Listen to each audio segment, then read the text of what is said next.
خلاف نظر آتے ہیں، ایمان کے تقاضے کے مطابق نہیں ہیں۔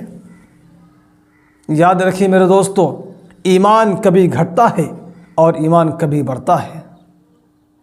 صحابہ کرام کی تاریخ کو اٹھا کر دیکھیے، صحابہ کرام رضوان اللہ تعالی علیہم اجمعین کا ایمان اس قدر مضبوط تھا کیونکہ صحابہ کرام کے سامنے جا کر کوئی ایمان کو چھیننے کی بات کرتا تھا یا ایمان کو سلب کرنے کی بات کرتا تھا، صحابہ کرام کہتے تھے جان ختم ہو جائے، ہمارے جسم سے ہڈیاں ختم ہو جائے، ہمارے جسم سے روح چلی جائے، ہمارے جسم کے ایک آخری قطرہ بھی نہ بچے، لیکن ہم سے ایمان کو کوئی چھین نہیں سکتا ہے۔ ہماری جان تو تم لے سکتے ہو، ہمارے گوشت کو ختم کر سکتے ہو، ہماری ہڈیاں ختم کر سکتے ہو، لیکن ہمارا ایمان کل بھی مضبوط تھا،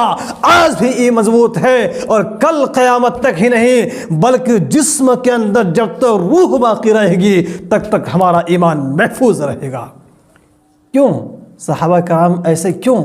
کیونکہ صحابہ کرام کو اس ایمان کو بنانے کے لیے، صحابہ کرام کو اس ایمان کو پھیلانے کے لیے، صحابہ کرام کو اس ایمان کو تحفظ کے لیے صحابہ کرام نے قربانیاں پیش کی تھی۔ وہ صحابہ کرام جنہوں نے اس ایمان کی خاطر اپنے گھر بار کو چھوڑ دیا تھا، وہ صحابہ کرام جنہوں نے اس ایمان کو تحفظ کے لیے اپنے گھر بار کو چھوڑ دیا تھا، اپنی بیویوں کو بیوہ کر دیا تھا، اپنے بچوں کو یتیم کر دیا تھا، اسی لیے صحابہ کرام کہتے تھے